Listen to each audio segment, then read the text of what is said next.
Ratio topic का एक most repeated question देखो, जो लगभग कई सारे एग्जाम में बार बार रिपीट हो रहा है। इस क्वेश्चन को बनाने का तरीका देखेंगे। ए बी सी में 65,000 रुपये 1/3, 1/4, 1/2 के अनुपात में बांटना है। बताइए सी को कितने रुपए मिलेंगे। हमें यहाँ पर सी को जो वैल्यू मिलेगी वो निकालना है। हमको रेशियो दिया है 1/3, 1/4, 1/2। अगर हमको नॉर्मल रेशियो दिया होता, जैसे 3, 4, 2 कहा जाता, तो हम आसानी से उसको जोड़कर बता देते। लेकिन हम इस भिन्न को किस प्रकार सोल्व करेंगे, देखो हम सीखते हैं।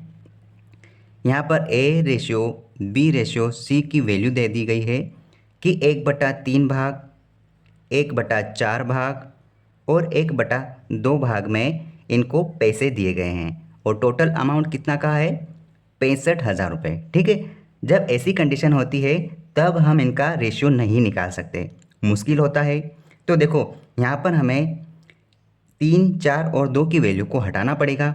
तो देखो तरीका नंबर 1, या तो आप इन तीनों में ऐसी संख्या का गुणा करो जो हर की तीनों संख्याओं से डिवाइड हो जाए, पहला तरीका। दूसरा तरीका ये है कि ये हर की जो संख्या है 3, 4 और 2, इन तीनों का ले लो आप एलसीएम, और जो संख्या आएगी उस संख्या का गुणा आप इन तीनों में करेंगे।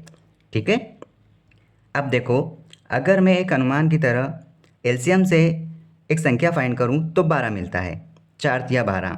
अगर इस 12 का गुणा मैं इन तीनों में कर देता हूं, 12 का गुणा यहाँ भी किया और यहाँ भी किया। ठीक है, तो मैं यहाँ पर इसको काट दूंगा, 3 चौक 12, 4 टाइम, 4 तिया 12, 3 टाइम चले जाएगा और 2 छेंग 12। तो हमने इसको काट दिया और सरल रूप में ले आए।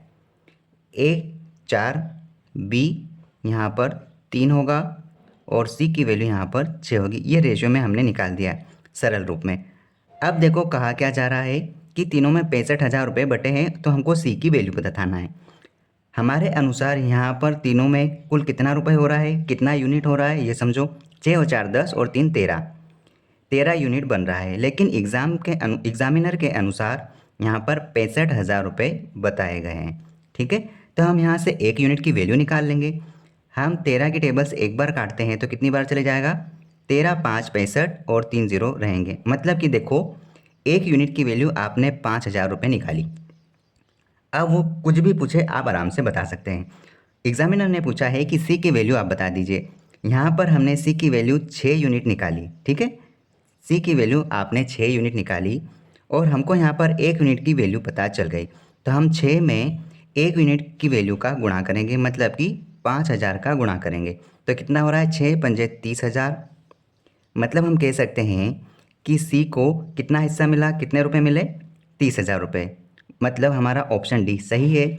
इसी प्रकार अगर पूछता कि बी को कितनी राशि मिली, हम क्या करते हैं, यहाँ पर 5,000 का गुणा करते और हमारा आंसर क्या आता, 15,000। मतलब बी को 15,000 रुपये मिले। ए की वैल्यू निकालना है तो हम क्या करते, इस 4 में एक मतलब 5,000 का गुणा करेंगे, 1 यूनिट का गुणा कर देंगे तो कितना हो जाता, 5 का 20,000। ए को 20,000 मिले, बी को 15,000 मिले और सी को 30,000 मिले। टोटल कितना हुआ देखो, 30 और 20 50, 50 और 15 65। मतलब कि देखो हमारा आंसर करेक्ट हुआ, तीनों की वैल्यू को जोड़कर 65,000 भी आ गया। इस प्रकार से हम इस तरह के क्वेश्चंस को सोल्व कर सकते हैं। सीखने का लॉजिक ये है कि इस तरह की भिन्न को पहले हम इस तरह से लिखते हैं और ऐसी वैल्यू का गुणा करते हैं जहां ये तीनों हर कट जाए। या तो एलसीएम ले लो या फिर ऐसी कोई संख्या डिसाइड करो जो तीनों से कट जाए। इस प्रकार से इन क्वेश्चंस को बनाया जाता है। इन छोटे छोटे अप्रोच को सीखने के लिए आप इस चैनल के साथ जुड़ सकते हैं और अपने कॉन्सेप्ट को बेहतर बना सकते हैं। All the best.